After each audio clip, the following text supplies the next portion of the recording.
AVM Infratech presents Architectural Services, Interior Design, Civil Construction, Structural Consultancy. Hello everyone, I hope you all are fine and in good health. So we are back again with our second part of the video, which is about the Statue of Unity, the making of an icon. And हमने last part पे जो and किया था, हम आज वहाँ से continue करेंगे. आप अगर हमारे चैनल पे फर्स्ट टाइम आए हैं तो आप हमारी प्लेलिस्ट में जाके देख सकते हैं पहले पार्ट को, एंड हम डिस्क्रिप्शन के अंदर भी उसका लिंक डाल देंगे to make it easy for you to find it out.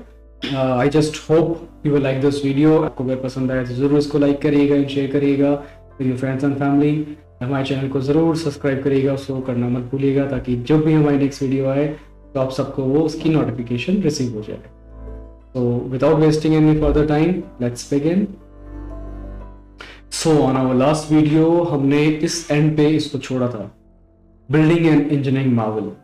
तो सबसे पहले तो जो आप ये व्यू अभी इस स्क्रीन पे देख रहे हैं, ये एक ड्रोन से कैप्चर किया गया है, जो कि बिल्कुल उसके टॉप से लाइक अबव द हेड, तो उस लेवल से इसको कैप्चर किया था जब साइट ऑनगोइंग कंस्ट्रक्शन में थी.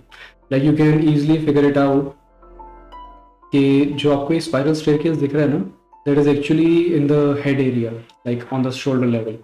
और ये उसका फेस एंड बाकी जो एरिया है अबव शोल्डर, उसकी प्रिपरेशन उस टाइम पे स्ट्रक्चर स्टील की चल रही थी.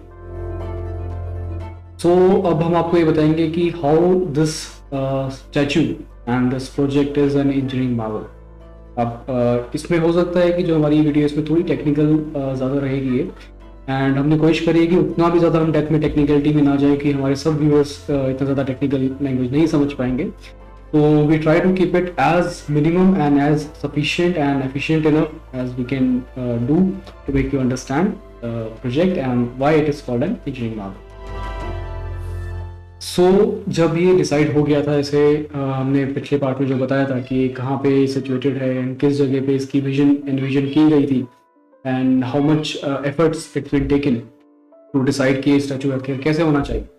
तो उसके अलावा बाद की जो और इसके साथ साथ के जो पैरेलल प्रोसेस थे, वो थे हमारे सर्वेज लेना और उसके सारे एनालिसिस करना एंड टेस्टिंग प्रोसेस स्टार्ट कर देना. क्योंकि जो ये प्रोजेक्ट है, ये वन ऑफ इट्स काइंड है. एक तो इसमें आपका जो नदी है, नर्मदा रिवर है, उसके साथ में जस्ट उसकी फ्लो कर रही है. एंड जो वहाँ पे जो एनविजन किया गया था हमारे जो करंट प्राइम मिनिस्टर हैं श्री नरेंद्र मोदी जी के हिसाब से, कि अब यहाँ पे इसकी प्लेसमेंट रहेगी स्टैचू की, यहाँ पे इसको बनाया जाएगा. तो that was also one of its kind कि वो एक साधु हिल के ऊपर उसकी हम प्लेसमेंट कर रहे हैं. उसके लिए हमें numerous number of surveys and जो टेस्टिंग थी वो की गई. जैसे कि आप स्क्रीन पे देख पा रहे हैं, इसमें हमने geological mapping, geotechnical investigation, topographical survey and what not, क्योंकि इसमें we had to make sure कि ये जो स्टैचू है ये नेक्स्ट 100 ईयर्स तक बिल्कुल सस्टेन करे एंड ये प्रोजेक्ट जो है बिल्कुल अपने स्टेबल रहे एंड इसमें कुछ भी आगे जाके हमें प्रॉब्लम फेस ना हो. तो उसके लिए जो एक्सटेंसिव रिसर्च की गई, जितने भी हमारे टेक्निकल डेटा कलेक्ट किए गए, वो बहुत ही माइन्यूट एंड स्केल पे कलेक्ट किया गया एंड उसके लिए बहुत सारी टीम इन्वॉल्व थी through out India and even internationally. तो जैसे कि आप ये देख रहे हैं, इसमें जो सर्वे के टाइम प्रिपेयर किया था डेटा, ये साधु हिल इस तरह की उस पर दिखती है, मैपिंग की गई थी. फिर इस पर प्रोजेक्शन था कि इसको एक्सप्लेन करके करा जाएगा एंड बाकी इसमें और भी डेटा जो हमने कलेक्ट किए उसके अंदर डाला गया था. ऑल्दो ये बस एक जस्ट रेफरेंस के लिए में डाली है. इस तरह की बहुत सारी इमेज मैपिंग क्रिएट की गई थी. नाउ टू शो यू के जो उस टाइम पे क्या क्या जो सर्वेस थे और किए गए थे, हमने कुछ इमेजेस इसमें ऐड की हैं. जैसे कि the first image which you are seeing here is about the borewell. तो इसमें क्या होता है कि बोरवेल जो चेकिंग होती है, बोरवेल लॉक्स कहे जाते हैं वो, तो जगह जगह पिन पॉइंट करके लोकेशंस ट्रैक की गई कि यहाँ पे हमें बोरवेल लॉक्स प्रोड आउट करने हैं, मतलब जमीन से हमें उसको निकालना है. क्योंकि उससे क्या होता है, जो भी हमारा डेटा है कि उसके एक्चुअली जो हिल है, तो उसमें जो हमारा जो नीचे सॉइल है और उसकी सॉइल बेरिंग कैपेसिटी है, प्लस जो जितनी भी उसकी सॉइल की मिनरल्स है, उसमें क्या तरह का है कि हमें उसकी फाउंडेशन जब हम डिजाइन करें या स्टैचू का जो उस पर वेट आएगा तो वो कितना बियर कर पाएगा, कितना नहीं कर पाएगा, वो चीज़ की सबसे ज़्यादा पहले चेक करना बहुत ज़रूरी था. तो ये एक सैम्पल एक और इमेज है जिसमें कि जो बोरवेल लॉक्स निकाले गए थे, तो उनको इस तरह से स्टोर करके प्रॉपर आइडेंटिफिकेशन की गई थी एंड टेस्टिंग लैब्स में भेजा गया था. तो उसमें ज़्यादातर जनरल इन्फॉर्मेशन जो हमने फाइंड आउट की थी कि इसमें सैंडस्टोन जो है काफ़ी मात्रा में हमें मिल रहा है उसकी लोकेशन को उस साइड पे, और बाकी और भी मिनरल्स है, तो उतना ज़्यादा इसमें कॉम्प्लेक्स नहीं था कि हमें बहुत ज़्यादा ही कुछ इसमें डालना पड़ेगा उसके लिए। लेकिन जो हमारी फाउंडेशन थी, जो राफ्ट वगैरह प्रिपरेशन थी, उसके हमें उसके अकॉर्डिंगली उसके जो सरिया और बाकी कितना हमें डेप्थ तक उसको लेके जाना है, कितना उसको पेंट्रेट करना है ग्राउंड को, वो सब हमें बेसिकली क्लियर होना शुरू हो गया था उसको चलते हुए। जो बॉटम की इमेज देख रहे हैं, दिस वन पर्टिकुलरली, तो इसमें क्या था कि जैसे कि हमने जो सारे सर्वे और ये सब जब किए गए टेस्टिंग, तो इसमें हर चीज़ को हम कलेक्टिवली देख के चलते हैं, क्योंकि एक तो जब इस प्रोजेक्ट को बनाना था तो टिल द डेट उससे 100 ईयर बैक और 100 ईयर फॉरवर्ड हमें जो बेसिकली जो 2 सेंचुरीज बनी 200 ईयर्स की, उसके बारे में हमें सोचते हुए चलना था कि ये जो दोनों हमारा पॉइंट बन रहा है, इसमें हमें किस तरह की जो भी डेटा कलेक्ट करना है। फॉर एग्जाम्पल जो इस इमेज में आपको दिख रहा है कि एक मानसून का पीक का टाइम है और एक मानसून का खत्म होने के बाद का है, जहाँ पे ये अपना शैलो लैंड इसका विजिबल होना शुरू हो गया है। तो हमें देखना बहुत जरूरी था कि कहाँ तक हम लेवल कट कर रहे हैं, उसके ऊपर हमें जो स्टैचू का जो बेस है उसको कितना ऊपर रखना है कि जो एक्सट्रीम रेनफॉल के टाइम पे भी जो 100 ईयर्स तक रहा है वो कितना लेवल तक आया था, कि जो फ्लड एरिया की कंडीशन अगर रहे कि एक्सट्रीम जो उसका लेवल है वहां तक भी पहुंच जाए तो हमारे प्रोजेक्ट को या उसके फाउंडेशंस को या उसके स्टैचू को इफेक्ट ना पड़े। प्लस जो अर्थक्वेक था, जो विंड थी कि वहां पे कितनी रही थी और कितनी प्रेडिक्टेबिलिटी उसकी हो सकती है, ये सब डेटा को कलेक्ट किया गया और सबको इसके बारे में मर्ज करके, और इसमें जो फर्दर हम उसमें जो परसेंटेज ऐड करते हैं for being on the safe side, वो सब इसमें उस चीज को हमने रखा कैलकुलेट करते हुए। तो इसमें आप जैसे कि देख पा रहे हैं कि इसमें जो हमारे पैनल्स होने वाले थे फाइनल क्लैडिंग के बाद, हमने एग्जैक्ट उसको हूबहू वहाँ पे प्रिपेयर कराया एक मॉकअप को, एंड उसमें विंड एनालिसिस किया गया एक सर्टेन विंड की स्पीड को रखते हुए जितना हमारे डेटा में कलेक्शन हुआ कि आखिर हमारा उस पर विंड का कैसे इफेक्ट आ रहा है और कितना आ रहा है। तो जो हमारे उसके कर्व्स बनने थे जो स्टैचू के बाहर की क्लैडिंग के और बाकी सब चीज़ों के, उनको उसको ध्यान में रखते हुए करना था। ऐसा नहीं है कि कहीं हमारा ऐसा एरिया कोई भी ऐसा नहीं छोड़ना था कि वहाँ पे अगर wind in case maximum level तक जाती है जितना हमारे डेटा गैस पर कलेक्शन आया था, तो उसमें वो प्रॉब्लम क्रिएट करे उसको। तो उसके हिसाब से जो पैनल्स थे उनको भी डिजाइन के हिसाब से हमें कंसिडरेशन में रखना था। So this image is basically showing कि जब इसमें प्रोजेक्ट अलॉटमेंट हो चुका था एलएनटी को, तो जब ये डिसाइड हो गया कि हमें किस लेवल तक उसको प्लेन करना है, तो वहाँ पे मशीन्स और बाकी जितना भी काम था ब्लास्टिंग का करना और वो सब करना वो शुरू हो चुका था। एज यू कैन सी कि यहाँ पे अभी मशीन हैवी मशीनरी काम कर रही है to make it a plane surface. Now coming to the design parameters, कि अब तो पहले तो ये हो गया कि हमें फाउंडेशन और वो सब का कितनी फिजिबिलिटी है, क्या वो एरिया सही है नहीं है। जब ये चीज़ क्लियर हो गई कि हाँ वो एरिया हमारे लिए सही है, वो लोकेशन हमारे लिए सही है, हम उसके प्रोसीड कर सकते हैं। Now we came to the part कि हमें एक्चुअली अब स्टैचू को जो डिजाइन करना है वो हम क्या क्या कंसिडरेशन में रखेंगे और क्या क्या चीज़ों को हम ध्यान में रखेंगे कि उसके हिसाब से हम उसको प्रिपरेशन करें। क्योंकि जैसे कि मैंने आपको बताया it's one of its kind, तो इसके लिए कोई ऐसा कोई आईएस कोड भी नहीं था हमारे इंडिया में अवेलेबल कि ये स्टैचू बनाएंगे तो इन चीज़ों को हमें ध्यान में रखना है। तो everything was unique in this project, और जो जो डिफिकल्टीज फेस हुई उसमें लर्निंग्स डेवलप हुई, इसको फर्दर डेवलप किया। कुछ फाइंडिंग्स आई ऐसी भी आई जिसमें हमें डिजाइन पैरामीटर्स को वापस रिवाइज भी करना पड़ा। तो it was a very intensive and struggling task for the whole team जिसमें इसमें काम किया, जिन भी लोगों ने इसमें काम किया। इसमें कोई एक सिंगल आदमी या सिंगल कोई एक छोटी टीम नहीं थी, इसमें an number of people were involve. As I told you, not just from India, even internationally बहुत ज्यादा इसको हमें सेफ एंड साउंड बनाना था और आगे के 100 ईयर्स तक के लिए इसको अपने माइंड में रखते हुए चलना था। तो दैट इज द रीजन हर चीज को हमें कंसिडरेशन में रखना पड़ा इसके लिए। जैसे कि आप देख रहे हैं इसमें dead loads, facade loads, super impose dead loads and impose dead loads, wind loads and earthquake loads, flood loads, तो जितना भी इसमें था सारा डेटा इसके अंदर कलेक्ट किया गया और उसको कंसिडरेशन में रखते हुए ही इस चीज को डिजाइन किया।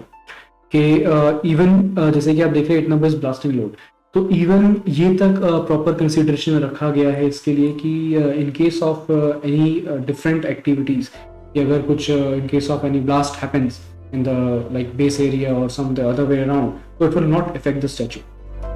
इतनी लेवल तक की रिसर्च की गई है इसके लिए कि जो भी कोई हेवल व्हीकल मूवमेंट है वो कहाँ तक आ सकता है, कहाँ तक नहीं आ सकता, हर पॉसिबल वे में इस चीज को सोचा गया है। एक एक थॉट इसके अंदर लगाया गया है कि इसमें बैठ के ब्रेनस्टॉर्मिंग की गई, हर किसी के डाउट्स और प्लेसमेंट्स और हर किसी की जितनी भी क्वेरीज थी, जो भी हमारे ब्रेनी पीपल थे, सबके साथ बैठ के इंटेंसिव मीटिंग्स हुई, डिस्कशंस हुई, हर किसी ने अपने पॉइंट्स इसमें डाले और उन चीज़ों को हमने इसको ध्यान में रखते हुए इस चीज़ को डिज़ाइन में करा।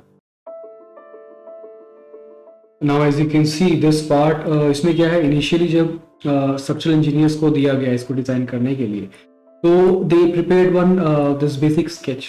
इसमें प्रॉपर इसको बनाया गया कि कहाँ पे हमारा कौन सा जोनिंग करनी है, किस तरह रहना है, कैसे स्टील स्ट्रक्चर हो सकता है और किस स्टील स्ट्रक्चर के वहाँ पे हमें किस तरह की चीज़ों को ध्यान में रखना है। तो ये बहुत इनिशियल स्टेज का है जो आप इसको देख पा रहे हैं, and I am very sure कि आपने पहले कभी नहीं देखा होगा।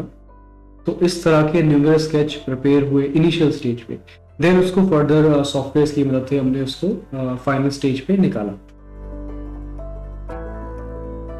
Now coming to design and its components. तो अभी ये था कि जब क्लियर हो गया कि एरिया क्लियर है, वहाँ का लोकेशन क्लियर है, now the parameters are clear for the designing कि हमें किस तरह उसको डिज़ाइन करना है, तो उसके अब कंपोनेंट्स क्या होंगे, उसको किस तरह हम फर्दर प्रोसीड करेंगे एंड उसमें क्या चीज़ें इन्वॉल्व रहेंगी। तो as I told you, I will not go to in much depth, क्योंकि हमारे हर व्यूअर का हमें इस चीज़ में ध्यान रखना है। बाकी if in case you are an professional and आपको कोई डाउट आता है that you want to ask us, तो definitely we love to answer you, so you can ask us directly in that. So जैसे कि जब ये इसको डिज़ाइन किया गया, सब चीज़ें जब क्लियर हुई, तो इसमें अप्रॉक्सीमेटली 52,000 क्यूबिक कंक्रीट का एस्टिमेशन लगाया गया कि इसमें यूटिलाइजेशन इसका होगा। एंड जो स्टील था वो 12,000 tons of steel was suppose to be estimated कि इतना यूज होना है from the foundation till the top. तो इतना ज़्यादा ह्यूज अमाउंट में कंसिडरेशन था चीज़ों को लेके, और इतना हुआ भी। ऐसा नहीं है कि इतना एस्टिमेशन था वो इतना नहीं लगा। इवन इसके जो हमारा फाइनल जो आउटलुक आया था वो इसी के ही हमारे आसपास था, जैसे कि आप इस इमेज में देख पा रहे हैं। तो इनिशियली इट वॉज प्लान कि हम जो करेंगे पहले लाइक स्टैचू बेस हम लेवल तक अटेन करेंगे, देन उसका जो हमारे इलेक्ट्रिकल कोर्स हैं उनको हम इरेक्ट करना स्टार्ट करेंगे। Like you see in the first image, ये इलेक्ट्रिकल कोर्स जो दो है जो बेसिकली टॉप तक जा रहे हैं, वो हमने इस लेवल तक लेके आए। जब वो इस सर्टेन लेवल तक जोनिंग तक पहुंच गए, उसके बाद हमने एक टावर क्रेन उसके सेंटर में भी डाली। देन जो हमारे प्राइमरी स्टील मेंबर्स हैं, इसमें क्या है, प्राइमरी, सेकेंडरी एंड टर्शरी, तीन तरह के स्टील की हमने इसमें टाइप्स में इसमें यूज़ किया था। We are going to cover it in the next video, तो उसमें आपको मैं थोड़ा डेप्थ में बताऊंगा। तो इनिशियली जो प्राइमरी जो स्टील स्ट्रक्चर था वो हमने इलेक्ट्रिकल कोर्स के ऊपर उसको एंकर किया था। तो हमारा ये था कि इस लेवल तक पहुंचने के बाद फिर हम उसको पैरेलली हम उसको स्टार्ट कर देंगे, एंड देन नेक्स्ट जब तक वो ऊपर जाता रहेगा तब तक बाकी कोर्स भी इस पे स्टार्ट हो जाएंगे। Cladding will start. जब फर्दर फेस तक हम पहुंचेंगे या उसके हेड तक हम पहुंचेंगे, तो जो हमारी टावर क्रेन है उन सबको हमें सेंटर वाली को डिसमेंटल करना पड़ेगा। But the back the red one which you are seeing, ये एंड तक रखी गई थी, ये पूरे पैनल्स ले जाने के लिए, जितना भी हैवी मटेरियल है उसको ऊपर तक पहुंचाने के लिए। नाउ जो इसमें अभी आप इमेज में देख रहे हैं, this is the raft foundation जो उसके बेसिक बॉटम पे उसमें जो की गई थी। It was a very huge task for the whole civil engineering team कि उसको कैसे एग्जीक्यूट करना है, कितना कंक्रीट पोर करना है to achieve the timeline and the target, and plus वो उसकी स्टेबिलिटी प्रॉपर उसमें ध्यान रहे। इसमें M60 कंक्रीट का जो है यूज किया गया था, इलेक्ट्रिकल वॉल्स में भी एंड राफ्ट फाउंडेशन में भी। If you are civil engineer और आपको इसकी टेक्नोलॉजी, तो M60 is like a very very big thing. बहुत रेयरली एंड रेयर केस में वो यूज किया जाता है। As you can see we have also written, जो उस टाइम पे जब ये बन रही थी तो इंडिया की सबसे बिगेस्ट राफ्ट फाउंडेशन थी। And I am not sure कि अभी तक कुछ और बन गई है नहीं बन गई, but I am pretty much sure कि अभी तक यही लार्जेस्ट रही होगी। इफ समबडी इज श्योर कि कुछ और आया तो definitely in comments you can mention it. Let me show you this image एक एग्जांपल के लिए कि आपको ये जो बार्स आप देख रहे हैं फाउंडेशन की, यू कैन जस्ट इमेजिन कि कितनी हाइट तक इसके फाउंडेशन को क्रिएट किया गया है कि जो ये पर्सन जो नॉर्मल एंड एवरेज हाइट जो लेबर आपकी यहाँ पे खड़ी है जो उसको बारिंग कर रही है, they are much shorter than that particular height. इतने लेवल्स तक इसमें बार्स लगाए गए हैं, इसमें लेवल में कंक्रीट की फिलिंग की गई है to make it a proper 100 year stable project for you to enjoy its beauty. So as I told you earlier कि हम वीडियो ज़्यादा लंबी नहीं बनाएंगे। हमने पार्ट 1 भी इतना रखा है कि एक पर्सन एक अपने लेजर टाइम में और एक इंजॉयबल टाइम के लिए देख पाए क्योंकि वी डोंट वांट कि 1 घंटा 2 घंटे का हम इसमें लेक्चर कर दें कि सामने वाला ही बोर हो जाए। तो पार्ट 2 भी हम यहीं एंड करते हैं अभी आपके लिए। पार्ट 3 में हम लाएंगे इसके स्टील स्ट्रक्चर के बारे में, ब्रॉन्ज क्लैडिंग के बारे में, how the bronze cladding was prepared and किस तरह उसका सीक्वेंस रखा गया था, एंड ब्रॉन्ज यार्ड जो कि साइट पे प्रिपेयर किया गया था उसमें किस तरह वहाँ से जो ट्रैवल करता था ब्रॉन्ज पैनल, किस तरह हम उसको इरेक्ट करते थे। So now I really hope you enjoyed this details, and आपको जो इन्फॉर्मेशन हमने इसमें प्रोवाइड करने की ट्राई किया है, प्लीज डेफिनेटली हमारे साथ बने रहिए। नेक्स्ट पार्ट भी हम जल्दी ही रिलीज करेंगे, that is going to be a part 3 of it. Till then take care. Video आपको पसंद आई तो प्लीज़ ज़रूर इसको लाइक कीजिएगा एंड शेयर करिएगा एंड हमारे चैनल को सब्सक्राइब कीजिएगा। Thank you so much for your valuable time. नमस्कार, आपका दिन शुभ हो।